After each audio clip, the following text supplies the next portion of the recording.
Apakah teman-teman pernah melihat sebuah kapal? Pasti semua sudah pernah lihat kan? Baik secara langsung maupun melalui gambar. Lalu bagaimana dengan kapal selam? Apakah kalian pernah melihat sebelumnya? Kira-kira bagaimana sih kapal selam dapat melihat permukaan laut padahal kapal tersebut berada di dalam air? Kapal selam dapat melihat benda di permukaan air dengan menggunakan bantuan alat optik periskop. Coba teman-teman perhatikan bagian atas kapal selam. Saat melihat bagian atas kapal selam, pasti teman-teman melihat alat seperti pipa panjang yang bisa diputar ke segala arah. Nah, alat tersebut yang dinamakan periskop.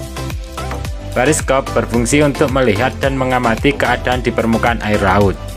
Bagian dalam periskop terdiri atas cermin dan lensa.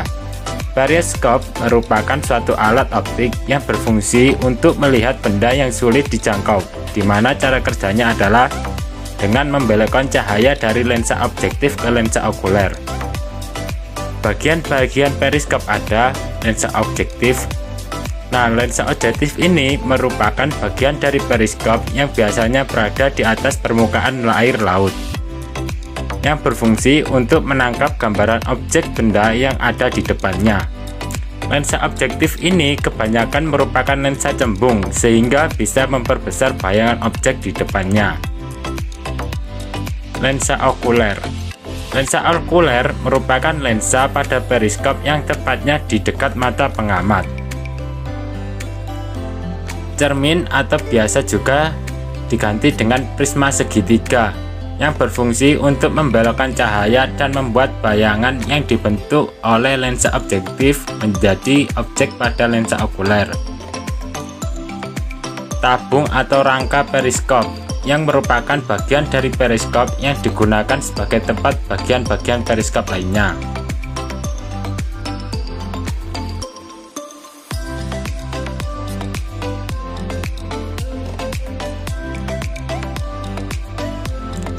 Periskop merupakan salah satu alat optik yang proses kerjanya memerlukan cahaya. Jika di tempat yang ingin kita lihat menggunakan bantuan periskop tidak ada cahaya atau kondisinya gelap, maka periskop tidak akan berfungsi.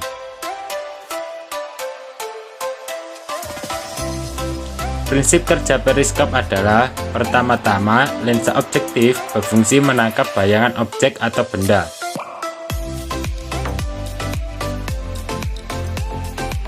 Bayangan tersebut akan dipantulkan oleh cermin ataupun prisma segitiga. Pantulan dari cermin atas akan menuju ke cermin yang berada di bawah.